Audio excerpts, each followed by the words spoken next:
تو دل میں دل ہی کا کلیجہ ہے، پہاڑوں کو تو بس آتا ہے جل کر طور ہو جانا۔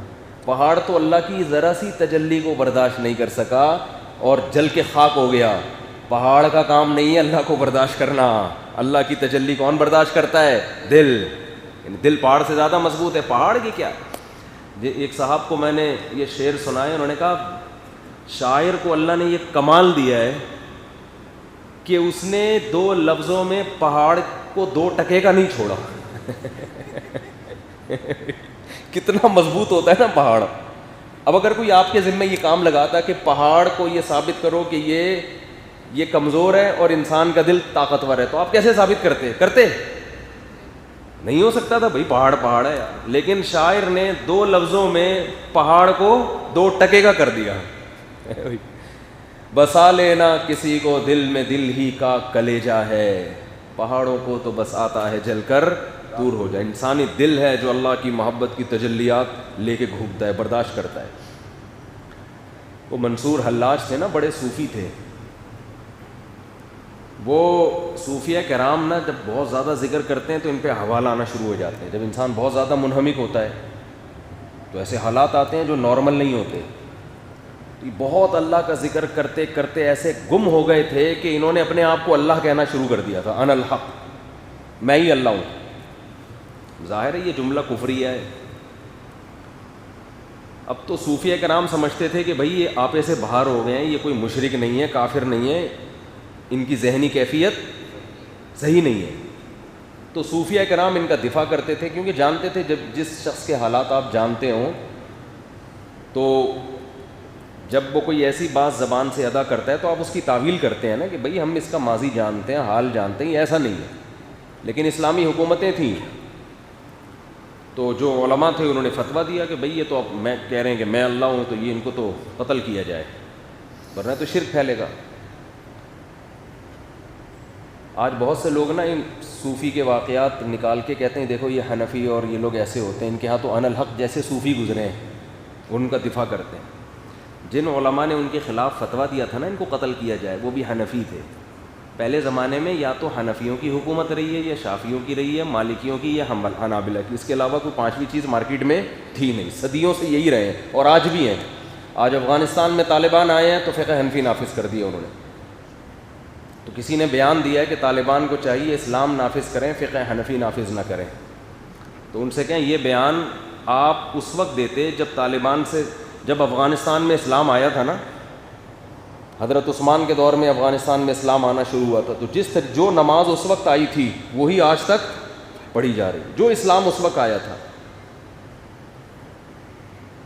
تو بعد میں اس کو آفیشلی، کیونکہ امام ابو حنیفہ رحمہ اللہ کا فقہ کوفہ سے نکلا ہے، کوفہ میں جو حضرت علی اور عبداللہ بن مسعود، وہیں کے مجاہدین زیادہ دنیا میں گئے ہیں، تو وہی نماز آئی اور وہی فقہ آفیشلی 1000 سال سے زیادہ ہو گیا۔ افغانستان کا فقی لا 1000 سال سے زیادہ فقہ حنفی ہے، اور صرف افغانستان کا نہیں، 1000 سال سے زیادہ ہو گیا پورے بر صغیر کا، جس میں پورا انڈیا، پورا پاکستان، پورا برما، پورا بنگلہ دیش، پھر اس کے ساتھ جو ریاستیں ہیں تاجکستان، ازبکستان، پھر ایران، جب تک شیعہ حکومت نہیں تھی ایران کا بھی لا فقہ حنفی تھا۔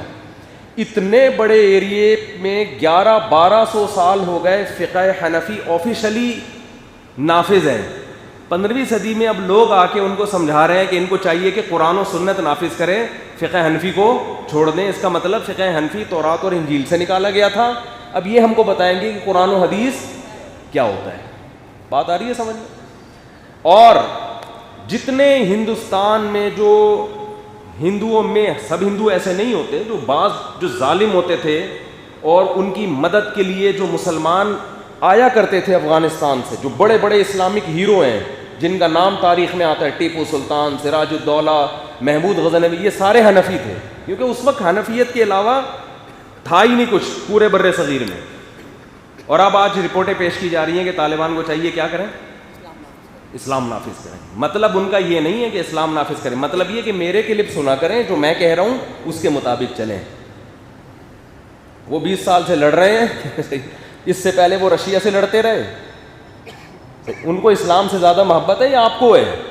وہ اسلام کے لیے قربانیاں دے رہے ہیں، اور یہ لوگ سعودی عرب میں نہیں کہتے کہ فقہ حنبلی نافذ نہ کریں بلکہ اسلام نافذ کریں، کیونکہ سعودی عرب میں یہ بات کریں گے تو حکومت نکال دے گی وہاں سے، وہاں کا لا فقہ حنبلی ہے، بلکہ اسکولوں میں بھی فقہ حنبلی پڑھایا جاتا رہا ہے فقہ میں۔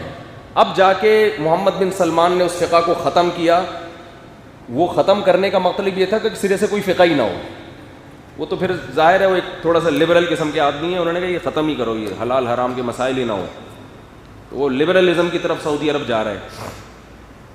تو لبرل ذرا آزاد قسم کا اسلام آ رہا ہے نا، تو اب انہوں نے اسلامیات وہی والی سنا ہے جو ہمارے یہاں اسلامیات پڑھائی جاتی ہیں، پڑوسیوں کے حقوق، وجہ سے آگے نہیں بڑھتے، وہ طلاق کے مسائل، وراثت کے مسائل، یہ کچھ بھی نہیں ہے، خرید و فروخت کے مسائل۔ اب جیسے ہماری اسلامیات دیکھ لو نا، ہماری اسلامیات پڑھ کے کسی کو دو مسئلے بھی آتے ہیں، سردہ صاحب کے مسائل بھی نہیں بیان کر سکتا وہ، ہم لوگ کی جو اسلامیات چل رہی ہے اسکولوں میں، اس میں ہم نے جو اسلامیات پڑھی تھی، پڑوسیوں کے ساتھ ایسا سلوک کرو، جو تمہارے ساتھ بیٹھے ہوئے اس کے ایسا سلوک کرو، ابا کے حقوق، اماں کے، وہ تو ویسے ہی یار ہمیں ویسے ہی پتہ ہوتے ہیں لیکن 2-3 آیتیں یاد کرا دیں گے، کھانے سے پہلے کی دعا، کھانے کے بعد کی دعا، اس سے آگے نہیں۔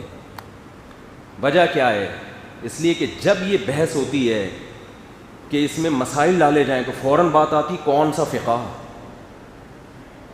ان کے مسائل الگ ہیں، ان کے مسائل الگ ہیں، ان کے مسائل الگ ہیں۔ اس لیے جب تک اسپیسیفک کوئی فقہ واضح نہیں کیا جاتا تو آپ کچھ بھی نہیں پڑھاؤ گے۔ تو اسی لیے جب یہ فقہ وجود میں آئے ہیں دنیا میں، تو جب بھی اسلامی حکومتیں قائم ہوئی ہیں، ایک خاص فقہ کو واضح کیا گیا کہ یہ لا کا حصہ ہوگا، تاکہ لوگ قرآن و سنت کے نام پہ قرآن و سنت کی دھجیاں نہ اڑانا شروع کر دیں اور کہیں ٹکے ہی نہیں پاؤں لوگوں کے، سمجھتے ہو؟ تو ذبیح اللہ مجاہد صاحب نے اعلان کیا، انہوں نے سیدھا سیدھا بولا ہم پہلے سے فقہ حنفی کو فالو کر رہے ہیں، وہی ہمارے لا کا حصہ ہے۔ اور جو امریکہ جب 20 سال افغانستان میں رہا ہے، وہ عدالت کو چھیڑ ہی نہیں سکا تھا، وہ تو لڑتا رہا ہے نا، تو اس وقت بھی افغانستان کا قانون اسلام اور فقہ حنفی، ان کی عدالت میں لا میں لکھا ہوا ہے، اس سے پہلے جو تھا وہ بھی اسلام اور فقہ حنفی۔ دبئی میں فقہ مالکی ہے غالباً، تو پوری دنیا میں ایسے ہی چل رہا ہے۔ تو اگر آپ اس کو آزاد کر دو گے نا، تو پھر ہر آدمی اپنی تحقیق لے کر آئے گا۔ خیر، پڑوسیوں کے ساتھ ایسا سلوک کرو، جو تمہارے ساتھ بیٹھے ہوئے اس کے ایسا سلوک کرو، ابا کے حقوق، اماں کے، وہ تو ویسے ہی یار ہمیں ویسے ہی پتہ ہوتے ہیں لیکن 2-3 آیتیں یاد کرا دیں گے، کھانے سے پہلے کی دعا، کھانے کے بعد کی دعا، اس سے آگے نہیں۔ وجہ کیا ہے؟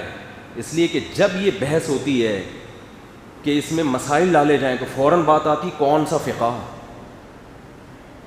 ان کے مسائل الگ ہیں، ان کے مسائل الگ ہیں، ان کے مسائل الگ ہیں۔ اس لیے جب تک اسپیسیفک کوئی فقہ واضح نہیں کیا جاتا تو آپ کچھ بھی نہیں پڑھاؤ گے۔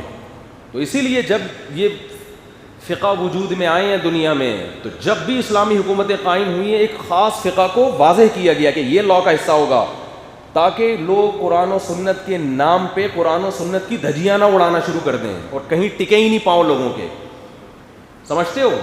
تو ذبیح اللہ مجاہد صاحب نے اعلان کیا، انہوں نے سیدھا سیدھا بولا ہم پہلے سے فقہ حنفی کو فالو کر رہے ہیں، وہی ہمارے لا کا حصہ ہے۔ اور جو امریکہ جب 20 سال افغانستان میں رہا ہے، وہ عدالت کو چھیڑ ہی نہیں سکا تھا، وہ تو لڑتا رہا ہے نا، تو اس وقت بھی افغانستان کا قانون اسلام اور فقہ حنفی، ان کی عدالت میں لا میں لکھا ہوا ہے، اس سے پہلے جو تھا وہ بھی اسلام اور فقہ حنفی۔ دبئی میں فقہ مالکی ہے غالباً، تو پوری دنیا میں ایسے ہی چل رہا ہے۔ تو اگر آپ اس کو آزاد کر دو گے نا، تو پھر ہر آدمی اپنی تحقیق لے کر آئے گا۔